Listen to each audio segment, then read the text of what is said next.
All right, what's up everybody? So today we're finally tackling this whole hatch strut issue that has plagued 944 since they were new. If you can see over there, I've got a hatch. This is actually the third hatch that I put on this car. This one is from an 89 S2 that was being parted out. I got this hatch for 40 bucks with the third brake light, which is something I always wanted. Good defroster, and all the rubber and all that stuff was good. Not great, but good. Good enough for me to throw it on my car. And what happens is if you go to like AutoZone or you go online and you order any of the struts that say that are meant for this car, they are so strong. As soon as you go to pop the glass, or as soon as you go to close your trunk after putting the new struts in, this will just pop right out. Leave you with a nice 1/4 inch gap all the way across, and it will leak like crazy. So what is the solution to all this? Well, if you go on the forums, and I'll put a link to it, somebody suggested using struts, stableless struts from a 1995 Jeep Wrangler, part number SG14008. Said that they were about 15 pounds less lifting pressure than the Porsche ones, and all his problems were solved. I saw a few other people tried it with good results, so I took the leap. It was only 30 bucks for the pair, and they work beautifully. They're not strong enough to pop the trunk open and hold it up, but they're strong enough to hold the glass up when you open the trunk, so it's not going to come falling down on your head. But they're not so strong that when you come down to close your hatch, it pops the glass out of the frame. So let's take a look at that now. So I have to do this one-handed, sorry. There we go. So there's a few issues that you give yourself when you decide to do this, but before I get into that, I'll show you right here. So as you can see, remember I added that wiper and it's got the third brake light. So this glass is a little bit heavier than normal. Well, this is normal, but a lot of people like to take those off. So there's two things that happen here. The first is that your defroster and your trunk light back here, the dome connections, before where they were grounded on the Porsche strut, let's see if I have it over here. This whole ball clip is metal, okay? And this little guy right here slides on the end of that strut, and as the strut closes, it'll push it into the plastic piece that sits right here, disconnecting it, and that's how the trunk light would close. You're gonna lose both of those features when you go with these struts, because these do not ground to the body the same way that the other ones do. Now there's an easy solution.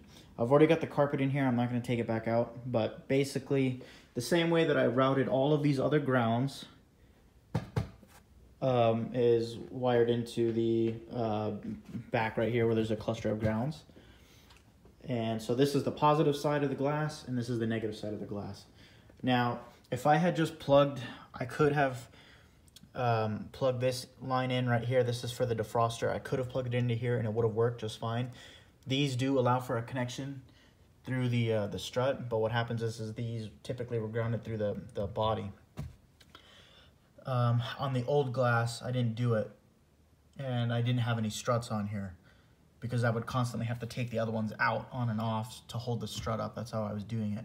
So if I wanted to, I could always come back, cut this, and do it properly and use the factory connection. But for the purpose of this video, just know that it's the same connection. This is the positive lead for the defroster. You can connect that one up the way that you should. Now with this guy, this is where all the issues arise. Real quick fixes. You run one ground to the actual tab on the strut right up here, and I got one of those males with a female tab on the end of it, bent that back. This tab right here serves as the ground for the defroster. So this tab right here grounds the defroster through this tab and right up there, and through that same connection, and this is what I'm pretty proud of myself for doing. Super cheap fix, and anyone can do this.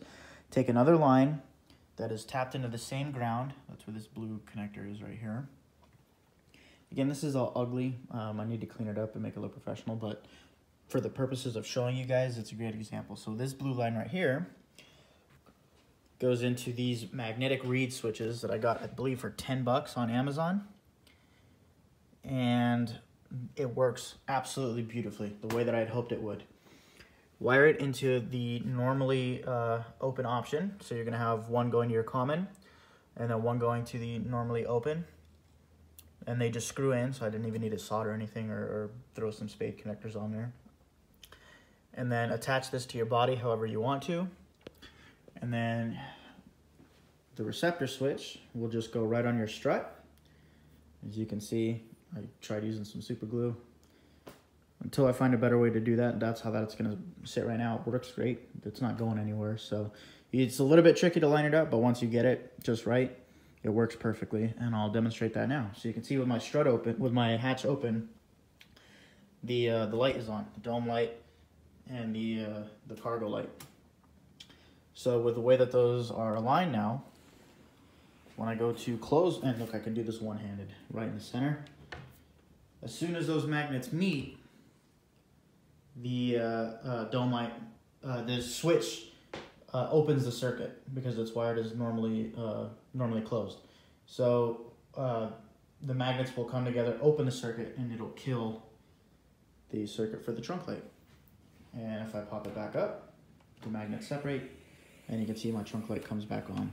Super quick fixes. To do all of this total, 30 bucks for the struts, 10 bucks for the reed switches, which actually came in a pack of 2. I couldn't find a single pack of those. Like I said, those are off of Amazon. I'll try to put a link to those, and I'll try to put a link to these stableless struts. Again, those are SG14008, and it works like a freaking dream.